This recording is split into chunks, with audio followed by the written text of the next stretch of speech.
Welcome everybody to our Christmas fellowship. I'm so glad those of y'all who are here came tonight, and I'm really glad those of you who are not here tonight are going to get to see this and hear the message so that we all can be up to speed on what's going on with Do For Him.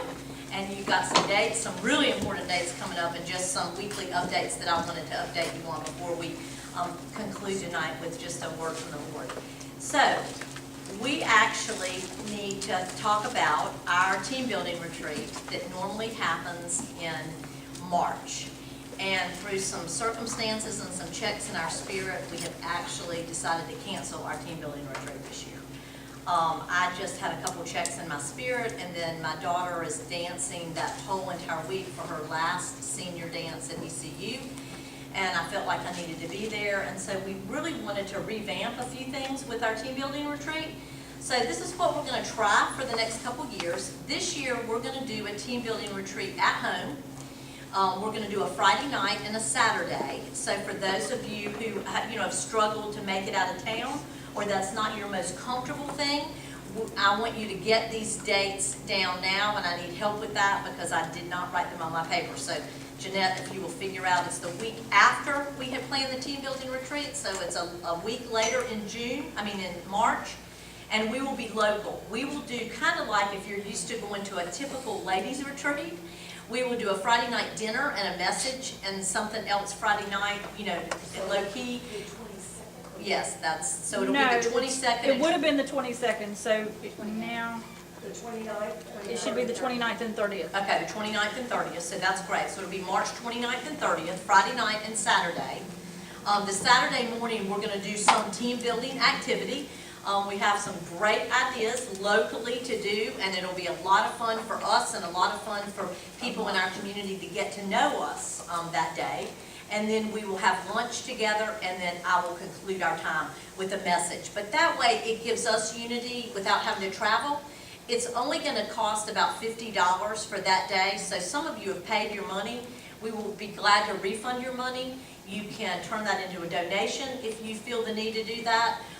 We have that money, it's set aside, in a team building retreat. If you've only paid $20 or $30 or $40, because some of you make installment payments, then we have a record of that, and we can count that towards that $50. But if y'all would try to make every effort, short of a death or a wedding, something that you absolutely have already scheduled, that would be great, because I think in a Friday night and a Saturday, so we're looking at rotating every other year. Every other year we'll go to the Outer Banks, and every other year we will stay local, and that way it saves a little bit of money and is a little less stress on everybody involved. So we're going to try this out this year and see how it goes. So write those dates on your calendar, and I know that some of you will be highly disappointed. I can't believe I've had to do this myself, but I feel like it's the right thing, that Lord is really in this. So I hope it's nothing more than He wants us to try something new. I hope it's not when we get to the 22nd of March that we go, oh, this is why God wanted us to change directions. But anyway, so we're looking forward to doing something new and fresh, and we're looking forward to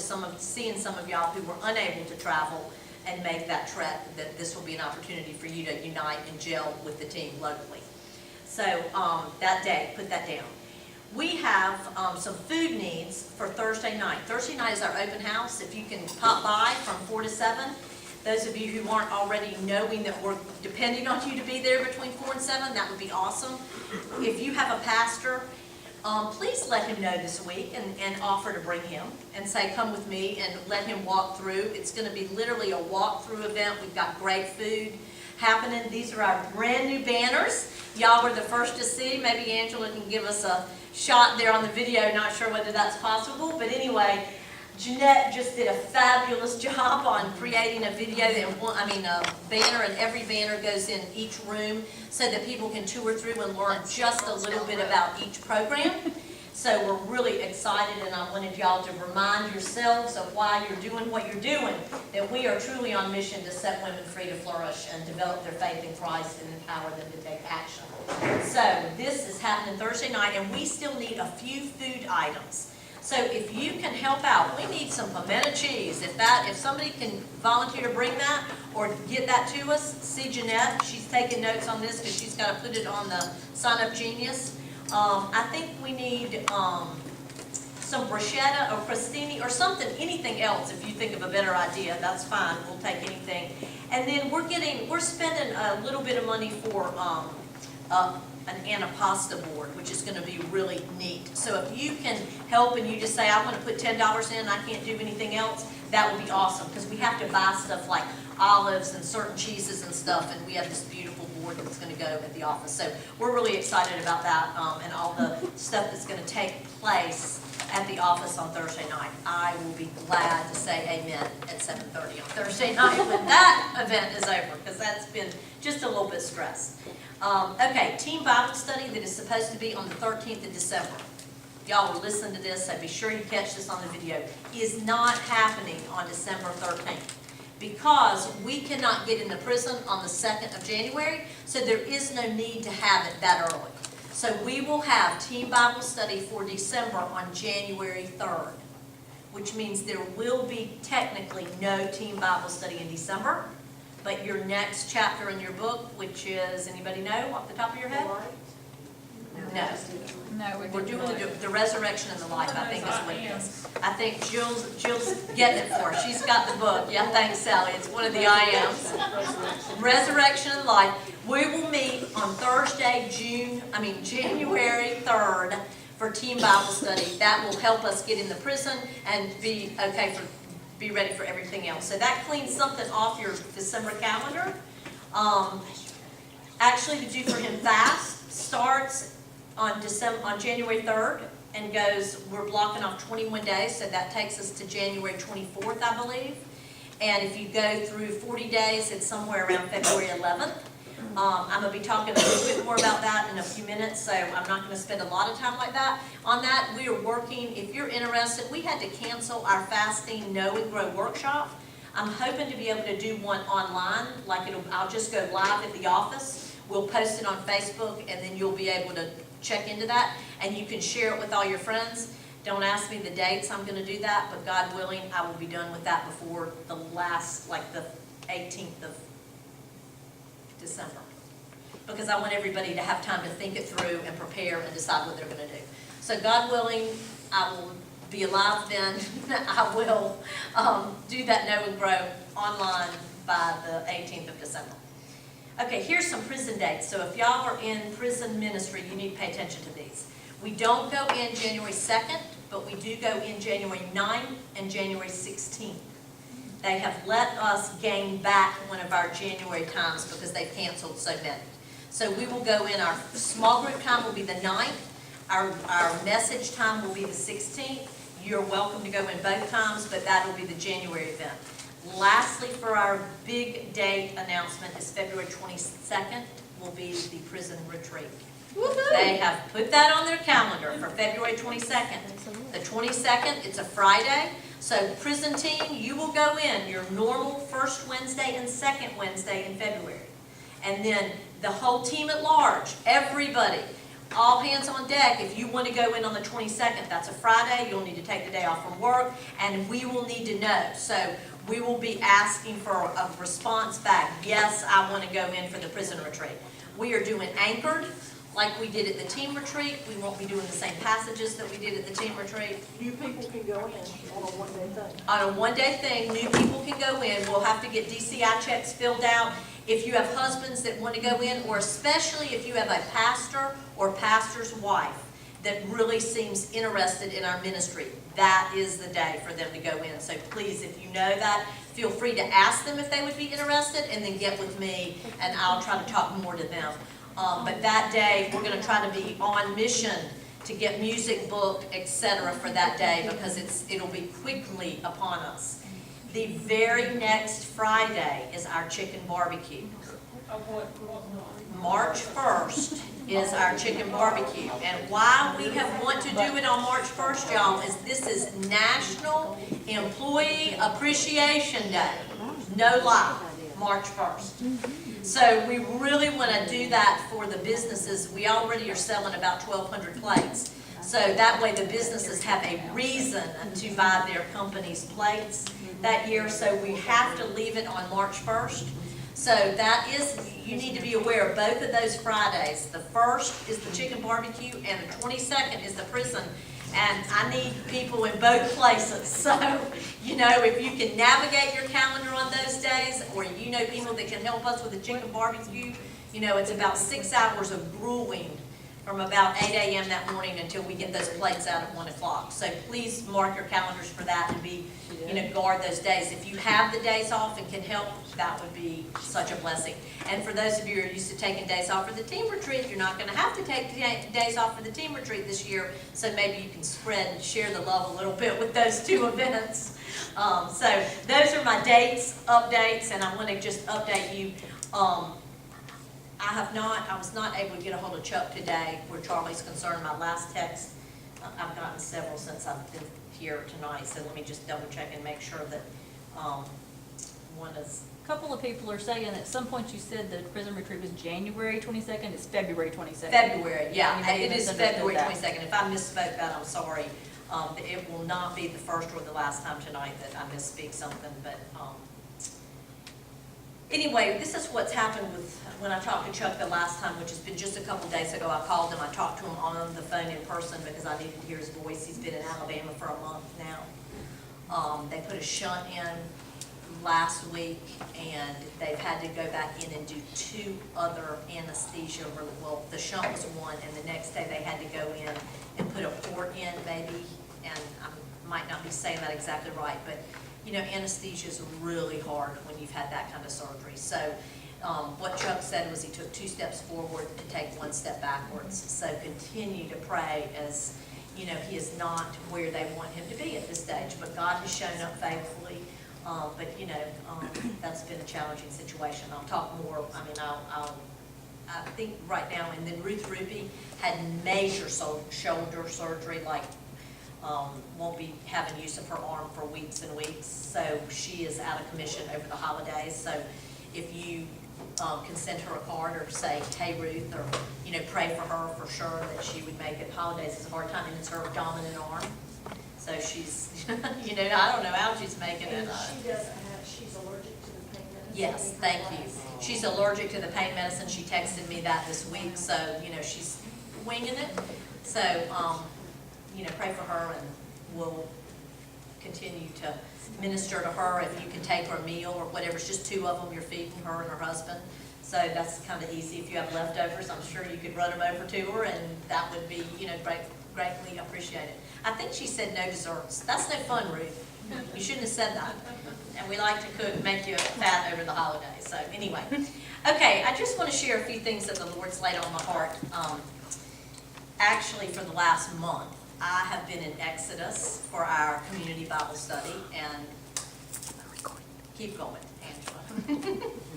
I've been, and you know, Exodus, who knew that actually 3 weeks ago when I was studying chapter 18 with Jethro, that I would see the Christmas story. And then we followed that up with some leadership message on leadership to come back to have Exodus 19, where they're at the foot of Mount Sinai, and all I could see again was our hearts preparing him right.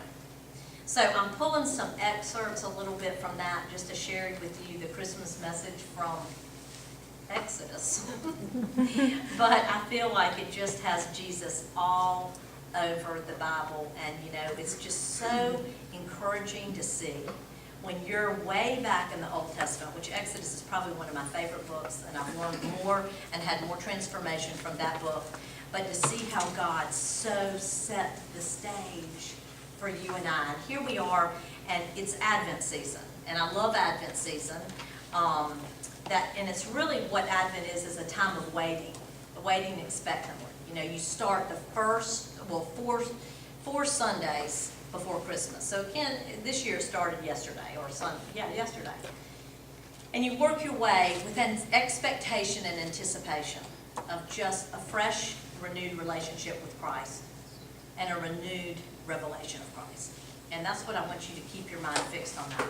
This Christmas, a renewed relationship with Christ and a renewed revelation from Christ.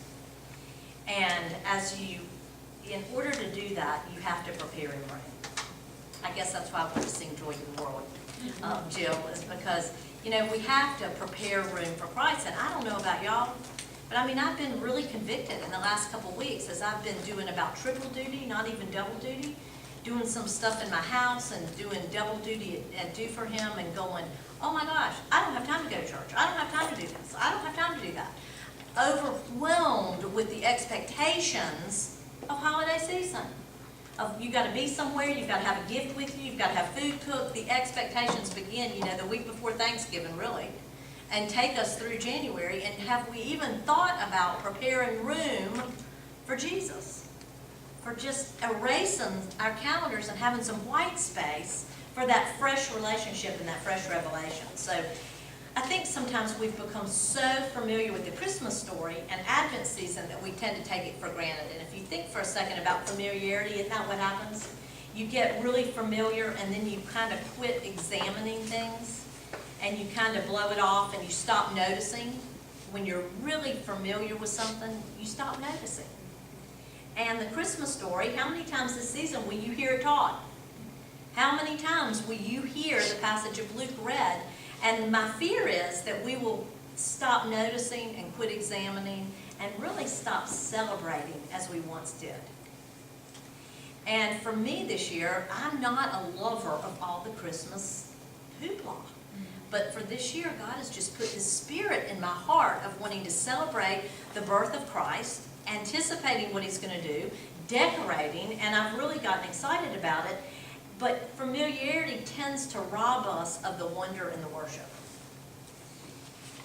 So think about that for a second. Are you kind of like dragging your feet into the holidays going, oh, another holiday season? It can be tumultuous with your families. There can be hardships and heartaches, and there can be too much busyness and craziness.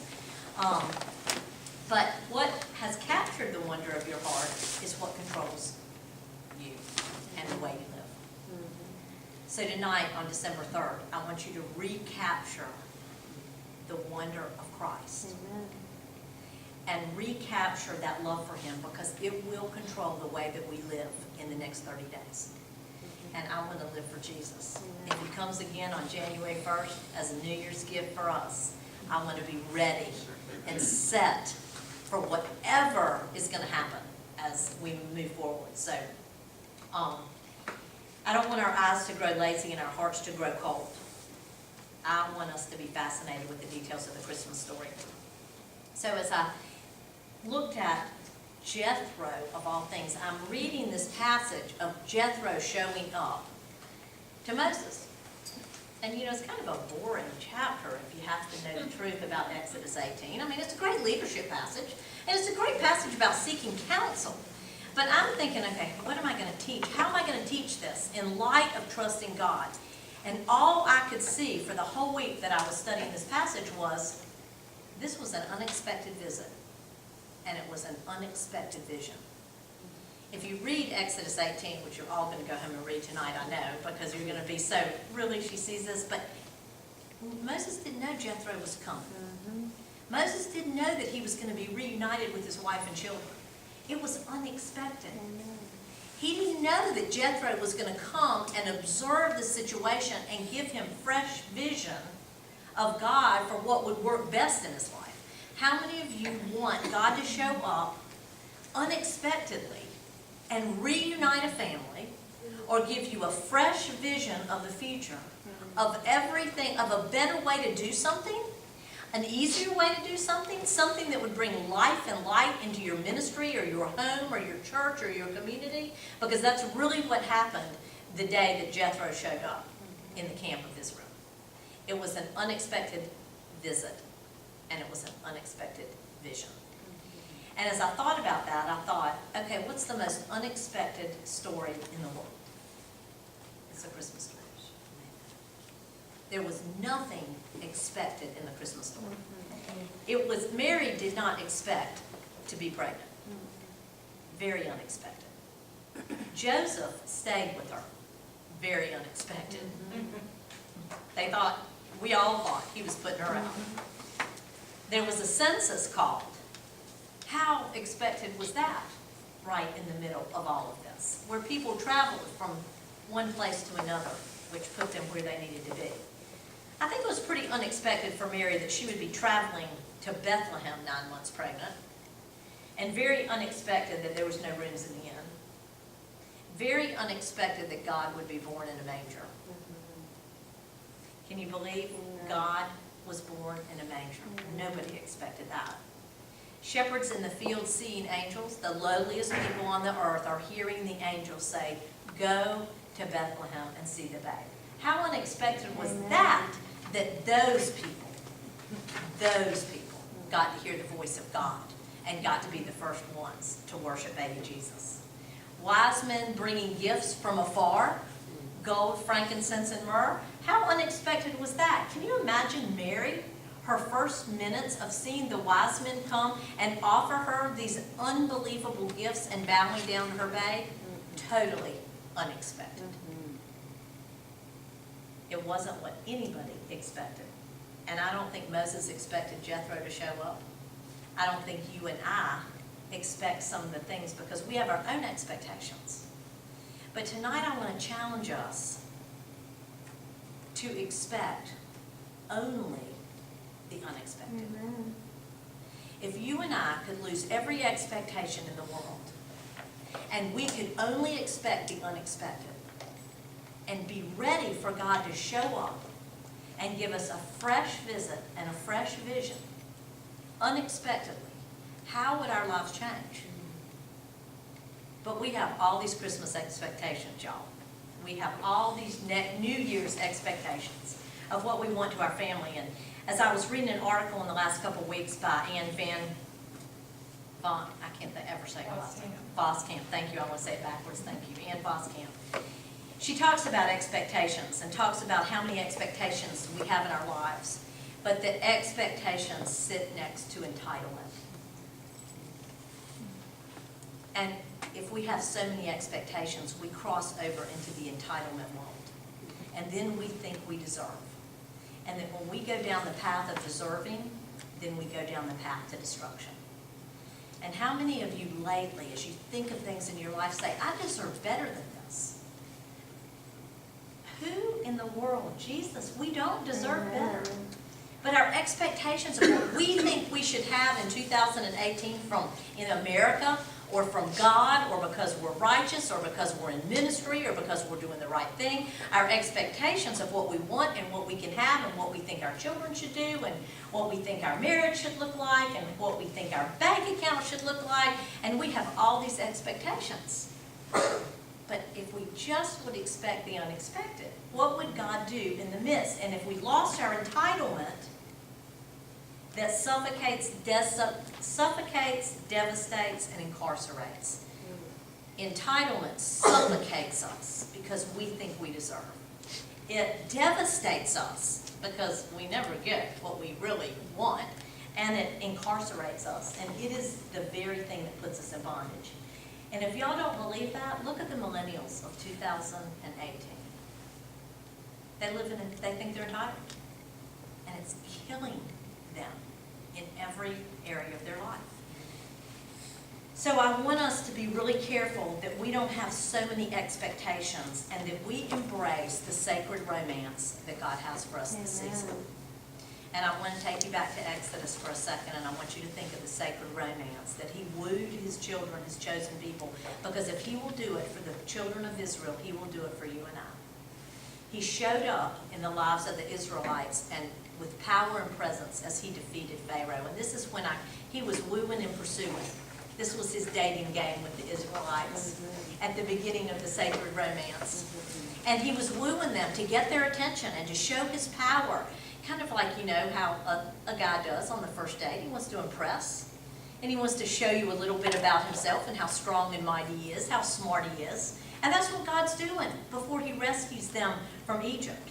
And then he begins to amp up the game a little bit and romance them a little and actually become the door, which is what we studied this time at Team Bible Study. And I just love this because the I ams I'm teaching simultaneously in John with the prison and Exodus at the same time, and they're overlapping.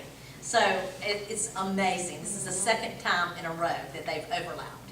And this was my vision of the sacred romance happening in Egypt and going into the Red Sea.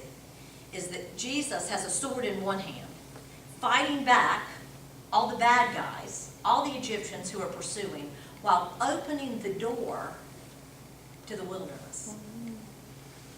And as soon as Israel got out, he shut the door. And all the Egyptians were destroyed. And now there is a wall and a door of him and his chosen people, and now he becomes the good shepherd. And now he is wooing and pursuing and wining and dining them all the way through the wilderness. And what do they find first? They're hungry, and he provides them with manna. They're thirsty, and he brings water out of the rock. He truly is wining and dining them so that they can learn about his godly character. And he is the satisfier. He's the cloud by day, the shelter and the shade. You know, and it's like a man giving somebody their coat.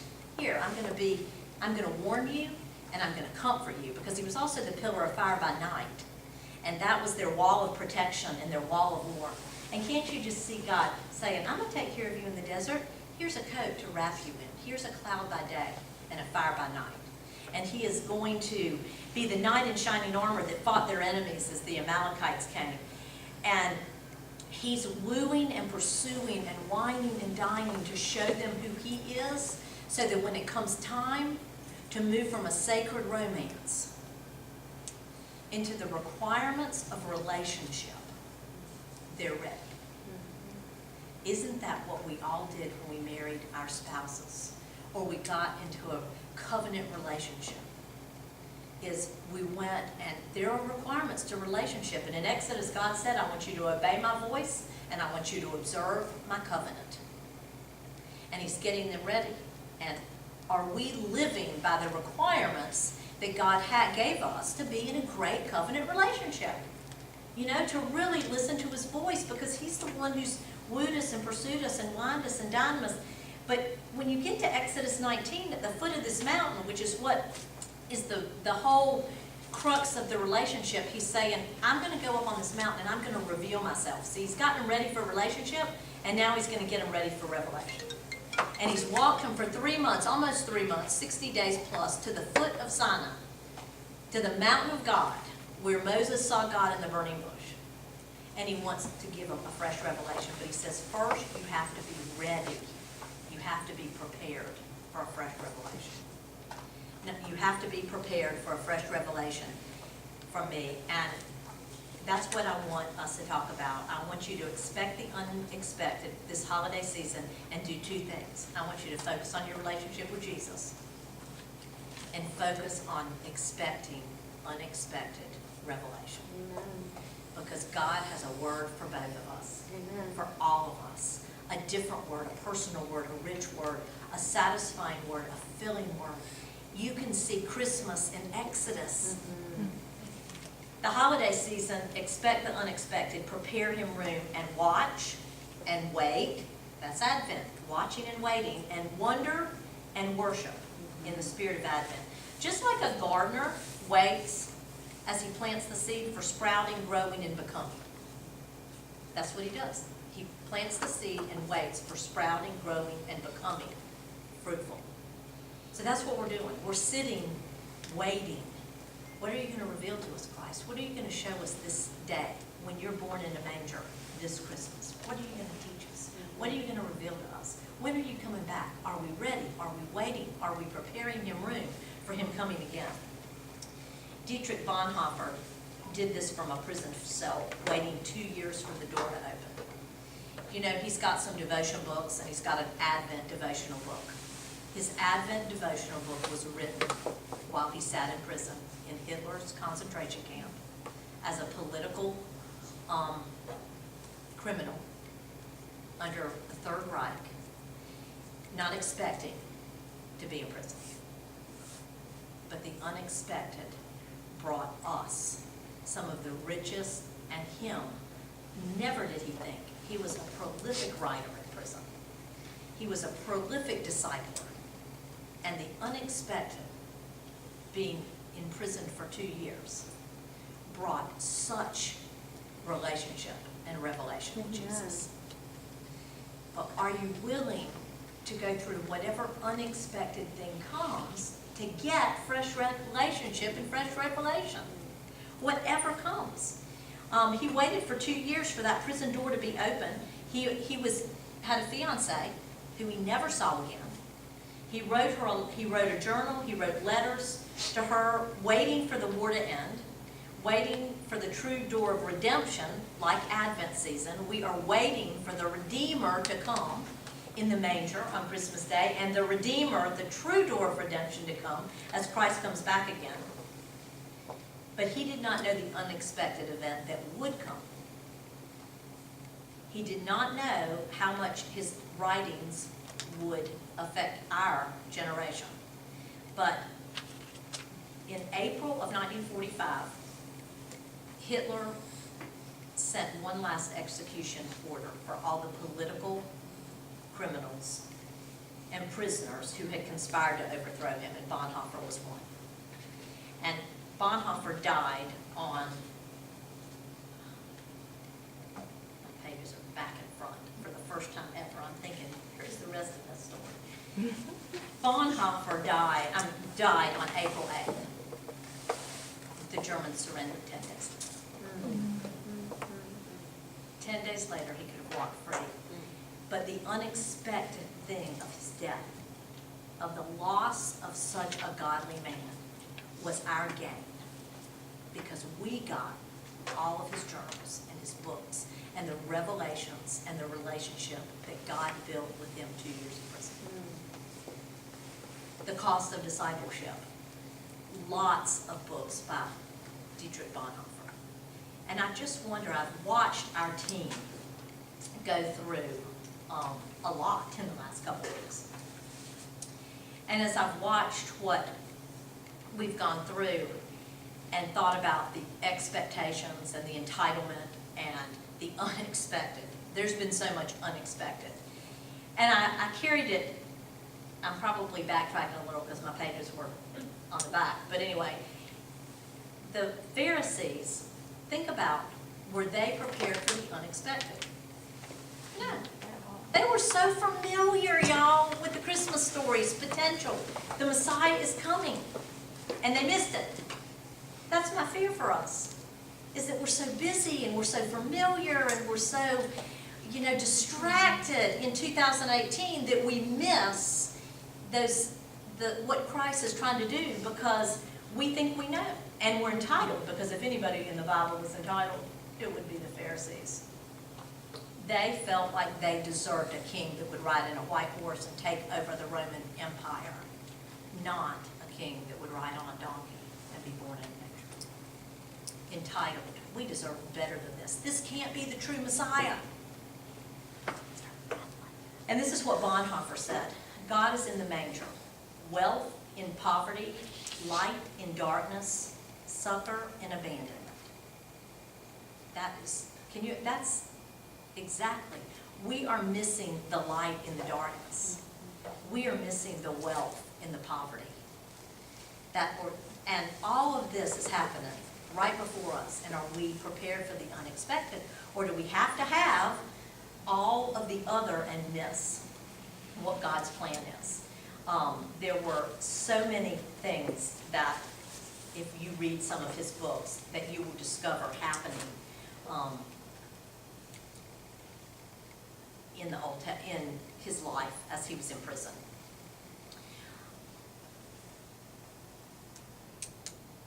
The Israelites, over 40 years, failed miserably as they refused to embrace the unexpected. They had a plan for how they were going to get through the wilderness.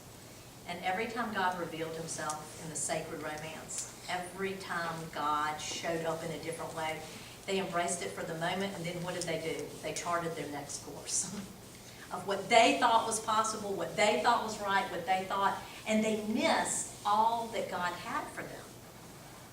And I worry about that. That was at the foot of Mount Sinai. This is what was going on at the foot of Mount Sinai, and I think this is so important for us. As I saw this, I said, okay, this is what I want my new year to be like. This is what I want my holiday to be like in getting ready for God to speak. Because at Mount Sinai, they did a few things in Exodus chapter 19. God told them, I'm not going to take the time to read you the scripture, so you can go back and read the scripture. But for all practical purposes, God came to Moses and he said, prepare the people. I'm going to come on the mountain in 3 days, and I'm going to speak personally to the people, and I'm going to validate to you that you are their leader and they will believe in you forever. And then he told them what the people needed to do for those. What they needed to do is they got prepared to have that visit from God and that new vision from God. As they got prepared to have a relationship now, moving from a sacred romance where he was just wooing and pursuing, but to having a firm relationship and to where they were absolutely in a committed relationship with God, with fresh revelation. And here's the 4 things that as he told them, he used different words, but he told it, I'll tell you his words and then I'll tell you how I revamped it for us going into 2019. He told them to set bounds around the mountain and do not touch the mountain. Put a fence around the mountain for all practical purposes, because I'm a holy God and you're an unholy people and I don't want you to touch the mountain. So he set boundaries. And then he told them to consecrate themselves, to wash their clothes, and to not have any sex for 3 days. And to focus and get ready for the presence of God. Now, how many of us really want to think about fasting the 3 days before Christmas? Oh, let's set aside time that we can have a worship service on Christmas to where we've set boundaries around our life and nothing else matters but fresh revelation, fresh relationship. Well, I'm not going to say, I want you to do this all of December, but I want you to carry it into January. And I want you to set yourself apart. Consecrate means to set yourself apart. So set yourself apart with boundaries. And think of for the next 40 days, or the next 45 days, or the next 80 days, if you're going to fast in January for 40 days. How much ever the Lord lays on your heart, because what he wants for you is different than what he wants for me. But that you would set boundaries so that you live in his sphere of grace, in that protected place. Because if they cross the boundary, they're unprotected. Their lives were in danger. And that we would truly look and see what is the right sphere that we need to live in this holiday season. And as we go into 2019, what boundaries do I need to set in my life? Why am I telling you this on December 3rd? Because it will take you through January 3rd to figure out what boundaries you need to set in your life. I've learned this in the last 3 months, what boundaries I've set, because I broadened my boundaries too far, and I couldn't handle the amount that I put in when I pushed my sphere wider. So I've got to come back in to be healthy and holy and walk in harmony and stay true to my call and true to what God's calling me. I've got to rein back in my boundaries, and I can't teach 3 nights a week next year. It's just not what I can do. I can do it, I can't do it well. I can teach well, but I can't do anything else well. And so I have to set myself apart with boundaries that do not touch a holy God and his call for my life. I know that you have a call in your life. I know that you need to reset boundaries. I know that some of you need to push your boundaries out because you live in too tight of boundaries, and some of you need to pull your boundaries in. And only God can tell you that. I didn't choose wrongly to stretch my boundaries out. God allowed me to do that so he could teach me what my boundaries were. And he wants me to pull them back in. Just a little. But pay attention as you go into the new year. He is holy and he wants us to be holy. And so he's given us boundaries, just like the Israelites, so that we can hear him and we can see him. And that's the most important thing in our life, hearing him and seeing him. Nothing else matters. Set yourself apart from the world. That's what consecrate means. Apart from sin for service. That's what consecrate means.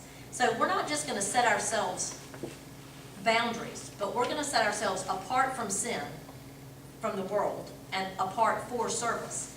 So that means I've got to come out of the world a little bit, and maybe where I've been dabbling in saying things I shouldn't say and doing things I shouldn't do and watching things I shouldn't watch, and all of those things, come away from the world a little bit and maybe look at what service has God called me to do and how to do that. Live, consecrate means distinctly different. So if you are walking around the mall, can people tell that you're distinctly different? From what you say, from what you wear, from what you buy?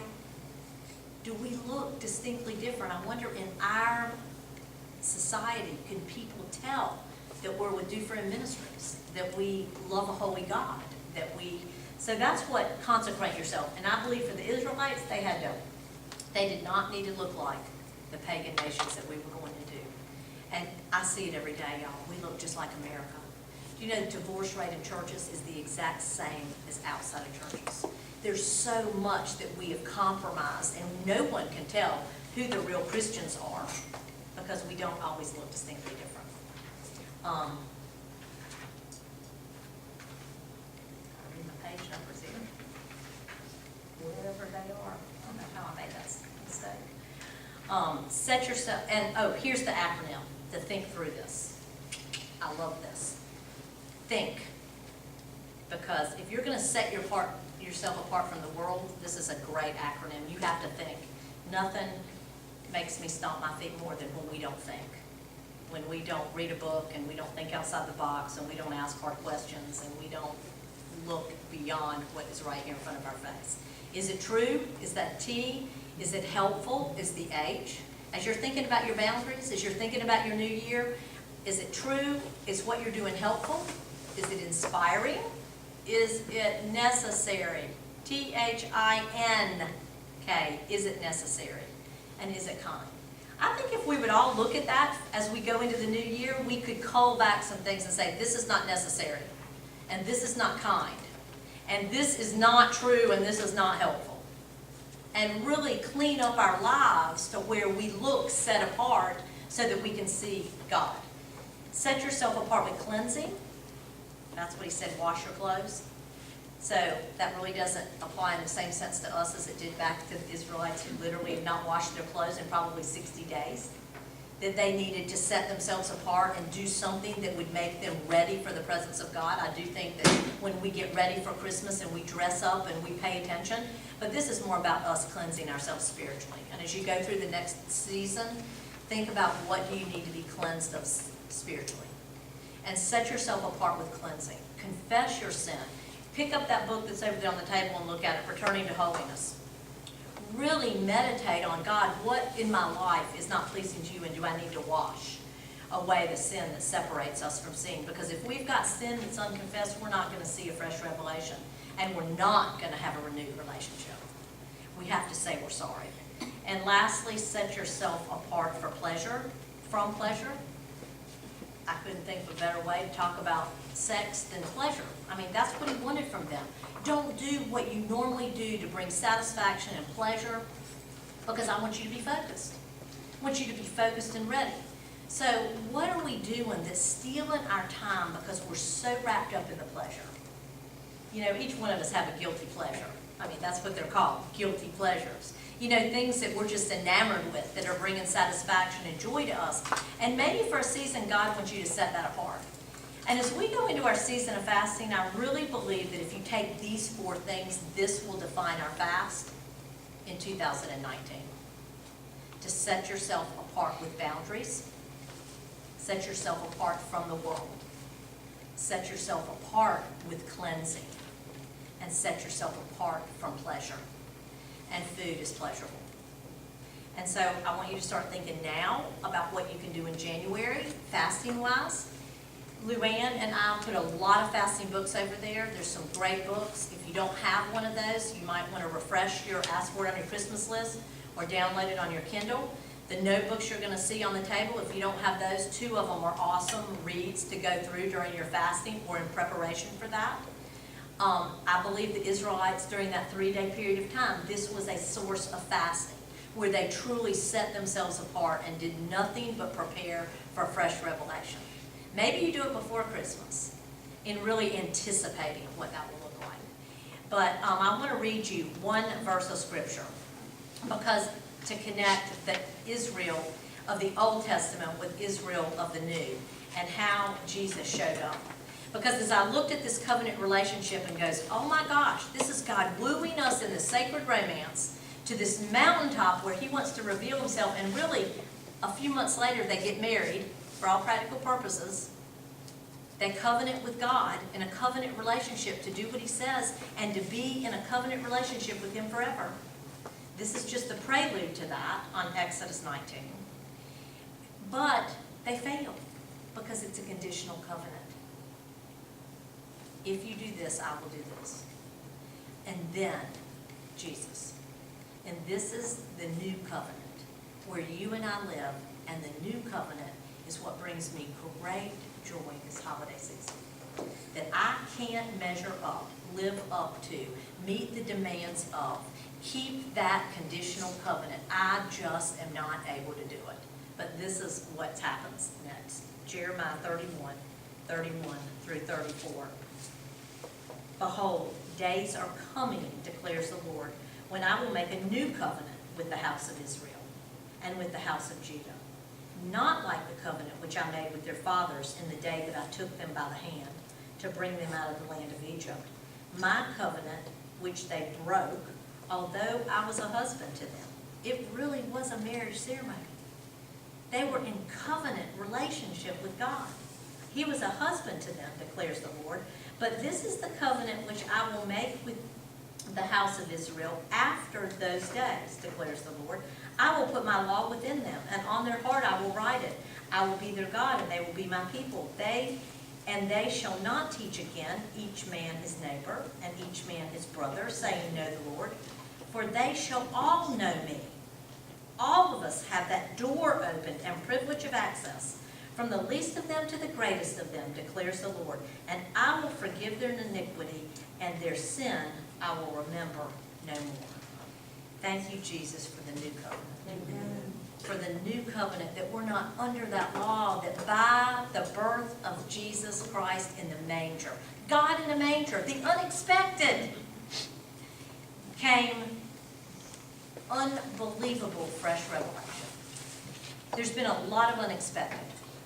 I don't think Shannon expected for her son this week to be bit 4 times by a black widow spider. But in the unexpected, God showed up and gave her a fresh revelation of his power and his presence.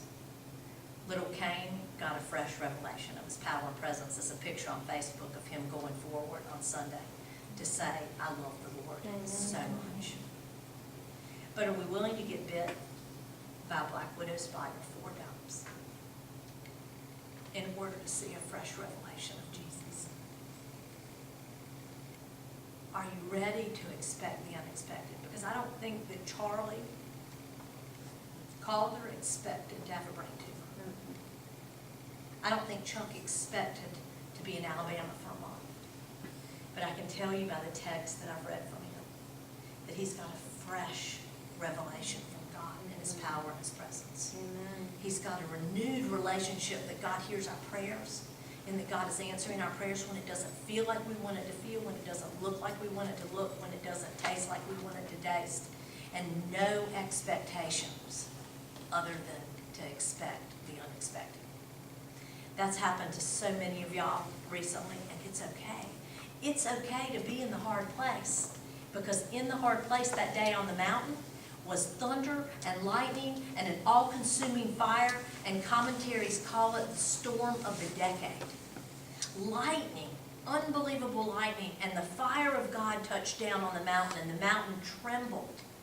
The people were afraid, but they got a fresh visit and a fresh vision from God, because they were ready and prepared and willing and waiting. So I don't know what God has in store for you. I don't know what God has in store for me. I know that there's a lot of unexpected. But I want to lay down and confess all my expectations and hand over my entitlement and embrace all the unexpected things, and know that if God brings it into your life and my life, if God puts a spider in a pickup truck and he allows a son to have a brain tumor, he's got big plans. He's teaching, he's growing, he's revealing, he's drawing us near to him in a covenant relationship. Because that's why Jesus came. He came that we would bring the good news to the afflicted, that we would bind up the brokenhearted, that we would set the captive free, and that we would release the prisoners. That's who we are to do for him. That's what I want for you, and that's how I want us to go into 2019, setting ourselves apart with a fast, with cleansing, with confession, with consecration, so that we can see the fresh visit, the fresh vision, and have a fresh relationship and a fresh revelation from God. Pray with me. Thank you, God, that you show up in the unexpected. Things that disrupt our life, that throw chaos into our path, that cause us to be desperate. Lord, even defeated, even disappointed, but Lord, you show up there and you give us what we do not deserve, and I am so grateful. I have seen your presence this week unleashed in my life in the most amazing way, and I'm so undeserving, but I'm so grateful. And I'm sorry I complain about the disruptions and the chaos and the confusion, because, Lord, that's where you're at, and we can just cry, Jesus, help, and you will help us. So, Lord, as we go through this holiday season, would you help us make the right choices so that we can see you more clearly? Would you awaken us to wonder and worship so that we do not get so sleepy in our familiar Christmas routine that we miss you? Whatever comes our way, Lord, would you help us remember, expect the unexpected, and believe that you're going to be there in it. Believe that you're going to be wooing us and teaching us and loving us and nurturing us in those hard places. And Lord, we thank you. We're so grateful. Would you use us mightily as we move forward into another year? And we pray in Jesus' name. Amen. Amen.